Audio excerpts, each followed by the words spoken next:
hatukubali na hatutakubali huyu mama ambaye hajachaguliwa wala hajachaguliwa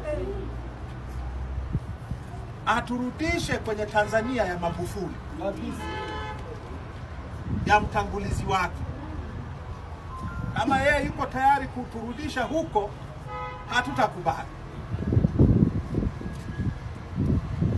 Magufuli alijaribu kuwatumia hawa mapolisi hapa, alituumiza sana, wengine vilema mpaka leo na wengine wamekufa. Magufuli yuko hapa, hasa na huyu mama mwambieni kama hajasikia, kama haya yalimshinda Magufuli na yeye yatamshinda vile vile.